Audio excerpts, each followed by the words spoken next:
Hi friends, నా Sirisha collection. ఇదిగోండి మా బట్టల దుకాణం, చిన్న దుకాణమేనండి. ఇదేంటి ఎదురుగుండా కనిపించకుండా ఇలా మూటలు కట్టేశారు అని చూస్తున్నారండి. ఏం లేదండి, మాకు కొనుక్కుంటాకి డబ్బులు లేక మేము మామూలుగా మిషన్ కుట్టిన ఇంటికాడ కొంచెం అమ్ముకున్నా, ఇంటికాడ అమ్ముకున్న వాళ్ళ గురించి మీకు తెలియదేం కాదు. అరుగులు బేరాలు సమయానికి రావు. అందుకని నేను యూట్యూబ్ ఛానల్ ప్రారంభించానండి. ప్రారంభించాక నేను యూట్యూబ్లోని సబ్సిడీలు రావాలని చెప్పి ఏంటి యూట్యూబ్ ఛానల్ డబ్బులు కావాలని కోరుకుంటున్నారండి. ఎందుకంటే నేను కష్టపడతాను, నేను చేస్తాను, మా ముగ్గురు పిల్లలను కష్టపడుతున్నామండి. అంతేగానండి దేని గురించి కాదు. ఏంటి సరదాగా అయితే నేను ఓపెన్ చేయలేరు, పెట్టలేరు. వచ్చి 100 రూపాయల అది 150 రూపాయల ముక్కలు చీరలని చెప్పాను. ఇవి మొన్న సూత్రాలు పోయిన కాడి నుంచి అవి మళ్ళీ సర్దమంటున్నాను, సర్దలేకపోయాను. నేను మూట కట్టేసాను, ఇంక ఇగోండి ఇవేమో 2 ముక్కల చీరలు ఇలా పెట్టానండి నేనండి. ఇవి వచ్చి బాక్స్ ఐటమ్స్ ఇలా పెట్టానండి. ఇవి వచ్చి ఫాల్స్, తుండ్లు మళ్ళీ 2 ముక్కల చీరలు ఇలాగ మామూలుగానే ఇలా పెట్టానండి. ఇదిగోనండి ఇవన్నీ బాక్స్ ఐటమ్స్ అండి. ఇవి వచ్చి లంగాలండి.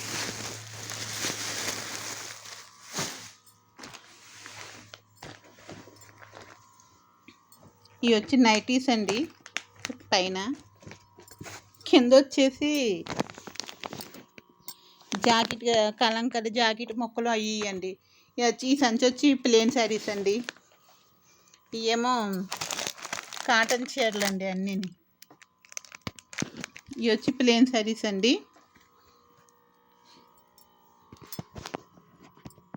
కింద వచ్చి ఇవ్వండి, కిందేమో కలంకరీ మొక్కలు పెట్టాను. ఏమో చీర జాకెట్లు ఇవ్వండి, ఏమో డ్రెస్ మెటీరియల్ అండి. ఇవన్నీ ప్లెయిన్ శారీస్ దీంట్లో పెట్టానండి. ఈ జాకెట్ ముక్కలు, లైనింగ్లు అన్నీ దీంట్లో పెడతాను. ఇదేమో కాటన్ శారీస్, జాకెట్లు ఏం కాటన్ శారీస్ ఇవ్వండి అన్నీ. కిందేమో మళ్ళీ మళ్ళీ జాకెట్ ముక్కలను చీరలు అండి ఇవన్నీ. ఇదిగోండి కనిపిస్తున్నాయి మీకు. తీసే ఓపిక కూడా నాకు లేదండి. ఆ విషయం కూడా మీకు చెప్పాను నేను.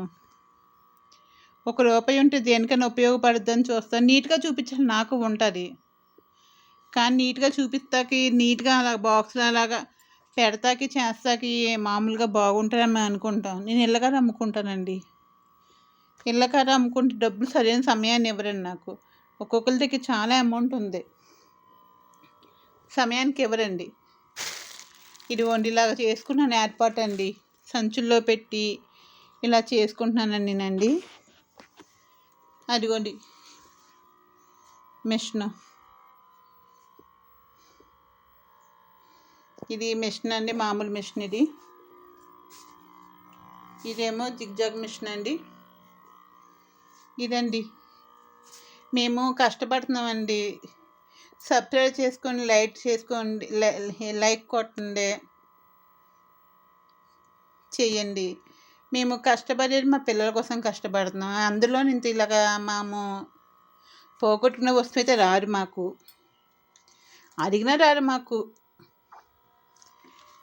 అడిగినా రారు చేయరు కాబట్టి అండి. అది మేము స్టాండ్ కొనుక్కుంటా కూడా మా దగ్గర ₹1 ఉంటే పిల్లలకు పనికొద్దుగా అనుకుంటున్నాము. ఏదో వ్యాపారం చేసాక పెట్టాక స్టాండ్ కొనుక్కుంటానండి నేనండి. స్టాండ్లు కొనుక్కొని పెట్టుకుంటాను. ఇంకా ఇదిగోనండి బట్టలన్నీ ఇలాగా నేను పెట్టుకున్నానండి. నేను ఆల్రెడీ కొన్ని వీడియోలో కొన్ని పెట్టానండి నేనండి. ఎవరైనా బుక్ చేసుకుంటారేమో అని చూస్తున్నానండి నేనండి.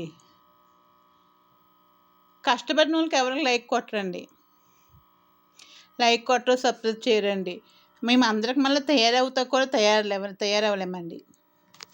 అప్పటికన్నా ఇప్పుడైతే ఇంకా బాగా దిగజారి అప్పటికన్నా ఇంకాను మనిషిని పాడైపోయాను. ఈ మనిషి ఇలాగుందేంట్రా బాబు అని అనుకుంటారని చెప్పి నేను ఇలా మాట్లాడుతున్నానండి. ఇదే నా పరిస్థితి. నేను కష్టపడాలని అనుకుంటున్నానండి. కష్టమేమి నిలబడద్దని యేసుప్రభు గారు చెప్పారు. యేసయ్య చెప్పినట్టు కష్టపడితేనేనండి. మీరు బుక్ చేసుకొని నేను ఆల్ ఇండియా ఎక్కడైనా పంపుతానని చెప్తున్నానండి. నేనైతే చదువుకోలేదు కానండి. నేను చదువుకోలేదు. మీరు బుక్ చేసిన కొంచెం తెలుగులో పెట్టి తెలుగులో నాకు పలానా చీర కావాలి, పలానా ఇది కావాలి అని చెప్తే అడ్రస్ పంపితే నాకు నేను బుక్ చేసిన స్థలానికి పంపేస్తానండి. నేను తెచ్చేది క్వాలిటీ బట్టలే తెస్తున్నాను. ఎటువంటి రకాలు కానీ మామూలుగాను తెచ్చేసి పెట్టేసి నేను చీరకు ఒక 20 రూపాయలు వేసుకుంటానండి. అందుకే ఫ్రీ షిప్పింగ్ మీకు ఇస్తలేదు. నేను తెచ్చేది క్వాలిటీ బట్టలు తెస్తాను. నేను మళ్ళీ రావాలి నా దగ్గరికి అని చెప్పి నేను క్వాలిటీ బట్టలే తెస్తున్నానండి. నేనండి క్వాలిటీ బట్టలు తెచ్చి చేస్తున్నానండి. కాబట్టి అర్థం చేసుకుంటానని అనుకుంటున్నాను. నేను అర్థం చేసుకుని బుక్ చేసుకుంటారేమో అనుకున్నాను. కానీ యూట్యూబ్ ఛానల్లో చాలామంది సరదాగా ఓపెన్ చేస్తాడేమో కానీ నేను సరదాగా అయితే ఓపెన్ చేయలేరండి. మా పిల్లల్ని చదివించుకుంటాకి కొంచెం మా ఆయన గారికి ₹1 ఒక పావలా వంతు నేను చెయ్యాలని చెప్పి చేస్తున్నానండి. అర్థం చేసుకుంటారేమో అని అనుకుంటున్నాను. బాయ్ అండి.